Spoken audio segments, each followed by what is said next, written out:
This is Story Recapped. Today, I'm going to explain an action, sci-fi, thriller film called Lockout. Spoilers ahead. Watch out and take care.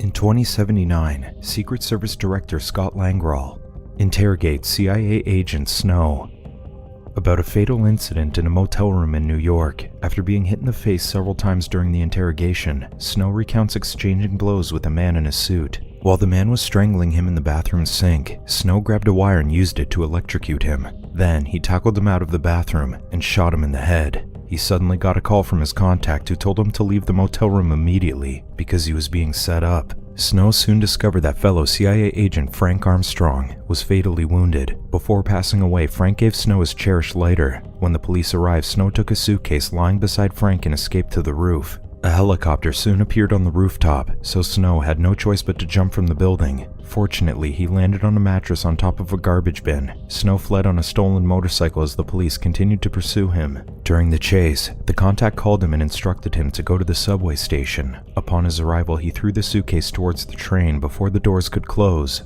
As the train started moving, Mace, the contact, looked through the window and saw the police apprehending Snow. Langrall tells Snow that Frank was selling secrets about the government space programs, but Snow contends that he was protecting them. He accuses Snow of killing Frank and shows him a video of Snow shooting him in the head. Snow attests that it didn't happen that way, but Langrall claims that he saw it with his own eyes. Snow points out that Frank called him because he no longer trusts the CIA, and he wanted someone outside the agency to protect the package. An officer beats up Snow to compel him to reveal their backup, but Agent Harry Shaw interrupts them. Shaw offers to help Snow in exchange for information about his backup, so Snow asks him to pick up the package. However, Snow notes that he doesn't know where Mace put it. After Mace got off the train, he put the suitcase in a locker at the station. He got arrested after his gun accidentally discharged and hit a police officer. Shaw again asks Snow to reveal his contact, but Snow refuses, knowing that he'd reveal it to Langrall. However, Shaw notices that Snow had written Mace's name on the table to keep Langrall from hearing them.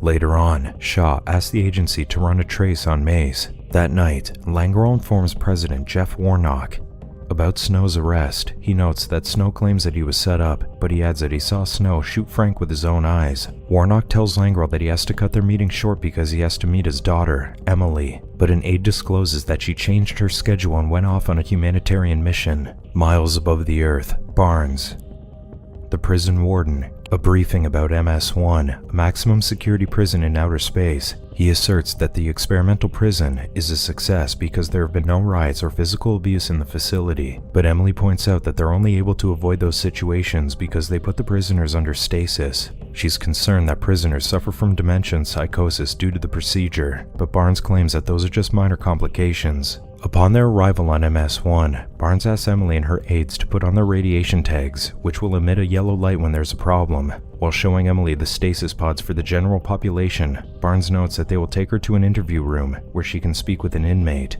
The warden stresses that they don't allow weapons on the prisoner's side of the room, but Emilie's bodyguard, Hawk, hides a firearm on his ankle before the interview.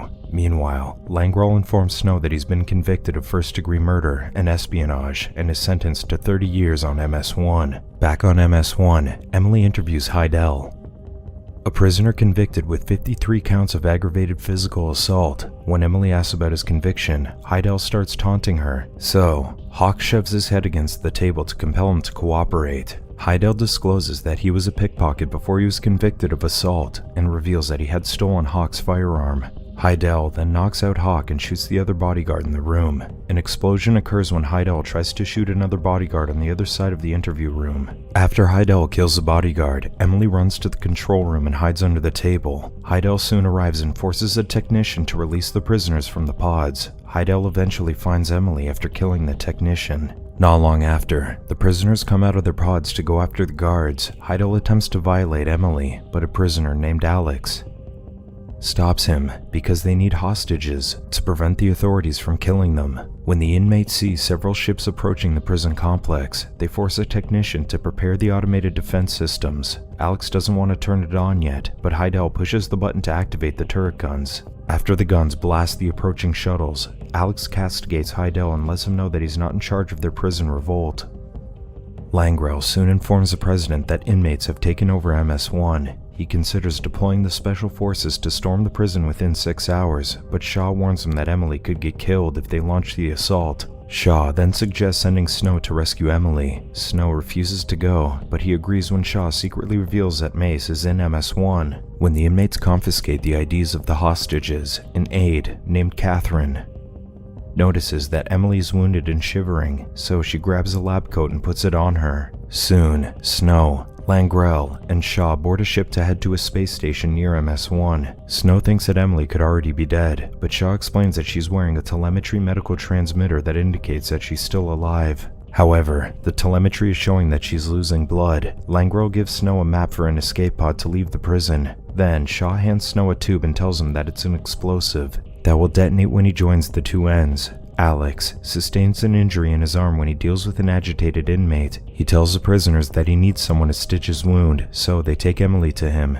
thinking she's a doctor because of her lab coat. Soon, Langrel and the rest of the team arrive at the space station. When they contact the inmates, they see Emilie treating Alex's wound. Snow points out that the inmates don't know that Emilie is the president's daughter because they seem to think that she's a doctor. Alex decides to start killing hostages to show Langrel that he's in charge of the situation. As Heidel drags Barnes to the airlock, the warden begs for his life and tries to tell them that Emilie is the president's daughter to negotiate, but Heidel opens the hatch to send him into space before he can finish his sentence. Alex then tells Langrel that he will kill another hostage after an hour. As Snow attempts to break into the prison, a negotiator convinces Alex to release one hostage. The negotiator hints that they should release a wounded woman, so Alex agrees to let Emilie go. However, Heidel wants Emilie to stay, so he shoots Catherine and tells the negotiator that she can be the wounded hostage. An inmate soon sees Snow trying to break in and reports it to Alex. Realizing that the negotiator is being dishonest, Alex shoots him in the head. After Catherine dies from her wound, an inmate takes Emilie and Hawk back to the control room to be with the other hostages. Alex tells Heidel to find the man who broke into the prison and kill him. When another inmate asks why Alex won't kill Heidel, he reveals that Heidel is his brother. Alex finds out that Emilie is the president's daughter when he sees Warnock on TV. Inside the elevator, Emilie attempts to escape by spraying the fire extinguisher on the inmate escorting them. Hawk hits the prisoner in the face but fails to knock him out. The elevator doors suddenly open, with Snow on the other side. Snow fights with the inmate and manages to knock the gun from his hand, but the man grabs him by the neck and strangles him, so he wraps the explosive tube around the inmate's neck. The inmate runs for his gun, but his head explodes before he can shoot Snow. Emilie hits Snow in the head with the fire extinguisher before fleeing with Hawk. When they reach a secure room, Hawk shoots the panel to prevent anyone from getting in. While Snow is trying to locate Mace's pod, Langrel tells him that he needs to hurry up and get Emilie, because she's losing oxygen. The inmates soon bring two engineers to open the door to the room where Emilie is hiding, but Alex shoots one of them to strike fear into the surviving engineer to motivate him. As Snow tries to get to Emilie's location, he comes across the pit holding the prison's torsion system.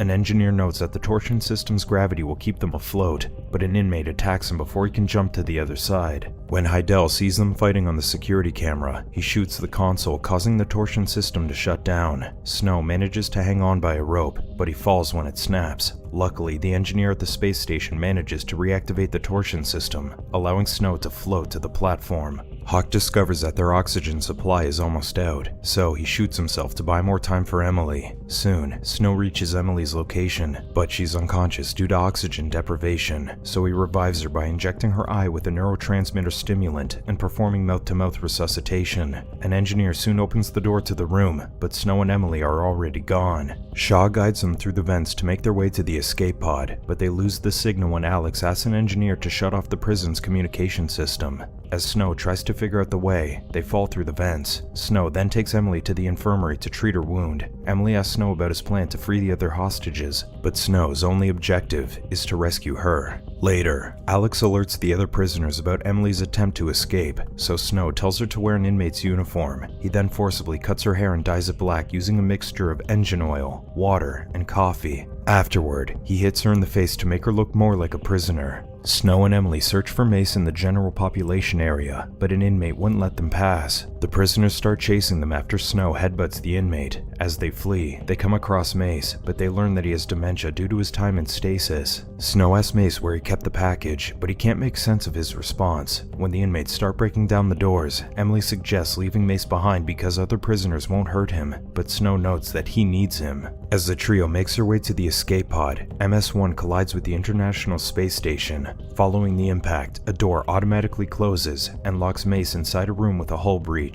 As Snow looks for something to open the door, Emilie hears Mace rambling about a case and a locker. Mace then repeats the words, "I see you," and "I foresee you," before freezing to death. Later, the engineer informs Langrel that MS-1 is falling to Earth because there's no one to keep it in orbit. Snow and Emilie soon find the escape pod, but there's only room for one of them. Snow tells Emilie to board the pod and claims that he'll take another pod. After Emilie gets inside, Snow goes to the window to watch it launch into space. However, he soon discovers that Emilie is not in the pod when she turns up behind him. Emilie got out after realizing that the other hostages could get killed when her father orders an assault on the facility. As soon as she's safe, Emilie convinces Snow to help her rescue the hostages by claiming that Mace told her the suitcase's location. Suddenly, Heidel shows up on the monitors and starts shooting hostages to compel Emilie to disclose her location. After she reveals that she's in level 3, Heidel shoots the surviving hostages, so Snow and Emilie flee to the elevator. The lift soon gets stuck, and they end up in a lab where they find evidence that the prison administrators are experimenting on the inmates. Alex and the other inmates soon find the pair in the lab. Snow runs for a gun and tries to shoot the inmates, but he gets shot first and falls into a shaft. Alex takes Emilie back to the control room and discovers that Heidel has killed the other hostages. Alex hits Heidel in the face out of anger and instructs his men to turn on the communication system. With the communications back online, Shaw contacts Snow on a secure line and asks him if he learned the suitcase's location. When Snow reveals that he failed, Shaw advises him to escape on his own because there's no way to rescue Emilie. After disclosing that the prison is falling out of the sky, Shaw instructs Snow to get to Dock 9, where he will find an engineering suit that will allow him to float in space.